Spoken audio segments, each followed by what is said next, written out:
नमस्कार, मैं हूं विजयश्री और स्वागत है आपका सियासत नगरी में। महाराष्ट्र में बृहन मुंबई नगर पालिका यानी कि बीएमसी और अन्य नगर निगम चुनाव की तैयारियां जोरों पर हैं। इसी बीच शरद पवार गुट एनसीपी एसपी को बड़ा झटका लगा है। पूर्व गृह मंत्री अनिल देशमुख के बेटे सलिल देशमुख ने पार्टी की प्राथमिक सदस्यता से इस्तीफा दे दिया है। उनका इस्तीफा ऐसे समय पर आया है जब टिकट वितरण को लेकर पार्टी में अंदरूनी खींचतान तेज है। 35 वर्षीय सलिल देशमुख नागपुर जिले के काटोल विधानसभा क्षेत्र से आते हैं।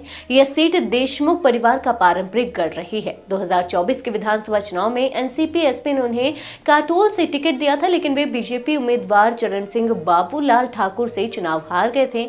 सलिल ने शरद पवार और सुप्रिया सुले को लिखे पत्र में अपने इस्तीफे की वजह हेल्थ प्रॉब्लम्स बताई है। उनका कहना है कि वे अगले 6 महीने सक्रिय राजनीति में काम नहीं कर पाएंगे।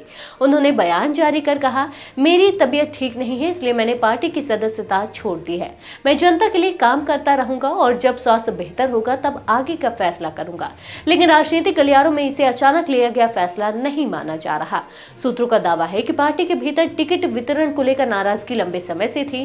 खासकर काटोल नगर पालिका चुनाव में उनके विरोधी राहुल देशमुख को टिकट दिए जाने से उनकी नाराजगी बढ़ गई थी। यही कारण है कि सलिल का इस्तीफा सीधे टिकट विवाद और अंदरूनी असंतोष से जोड़ा जा रहा है।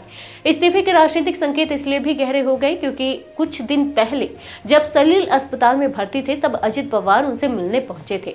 इस मुलाकात के बाद से ही उनके एनसीपी एपी यानी अजित पवार गुट की ओर झुकाव की चर्चाएं तेज हो गई थी। हालांकि खुद सलिल ने कहा है, राजनीतिक भविष्य को लेकर अभी कुछ तय नहीं किया है।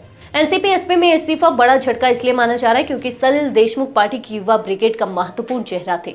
वे प्रदेश युवक कांग्रेस यानी कि एनसीपी यूथ विंग के उपाध्यक्ष थे और रोहित पवार के बेहद करीबी माने जाते थे। विदर्भ जैसे रणनीतिक क्षेत्र में संगठन और चुनाव प्रबंधन में उनकी भूमिका अहम थी। शरद पवार की ओर से अब तक कोई आधिकारिक प्रतिक्रिया नहीं आई है, लेकिन एनसीपी एसपी नेता जयंत पाटिल ने कहा, यह फैसला दुखद है, हम सलिल को मनाने का प्रयास करेंगे। दूसरी ओर महाराष्ट्र में इस समय महायुति और महाविकास आघाड़ी दोनों ही खेमों में डिफेक्शन और नाराजगी के स्वर उठ रहे हैं। ऐसे में सलिल का पार्टी छोड़ना न सिर्फ एनसीपी एसपी बल्कि पूरे एमवीए गठबंधन को चुनावी गणित में कमजोर कर सकता है। अब सबसे बड़ा सवाल यही है कि सलिल देशमुख का अगला कदम क्या होगा। क्या वे अजित पवार गुट में शामिल होंगे? क्या वे स्वास्थ्य ठीक होने के बाद फिर से राजनीतिक पारी शुरू करेंगे, या यह फिलहाल सिर्फ दबाव की राजनीति है? इन सब सवालों के जवाब आने वाले दिनों में साफ होंगे, लेकिन इतना तय है कि बीएमसी चुनाव से ठीक पहले यह इस्तीफा महाराष्ट्र की राजनीति में नई हलचल लेकर आया है। आज के लिए बस इतना ही। अगर आपके इलाके में कोई राजनीतिक लापरवाही, भ्रष्टाचार या जनहित से जुड़ी समस्या है तो आप चुप मत रहिए, अपनी शिकायत हमें भेजिए।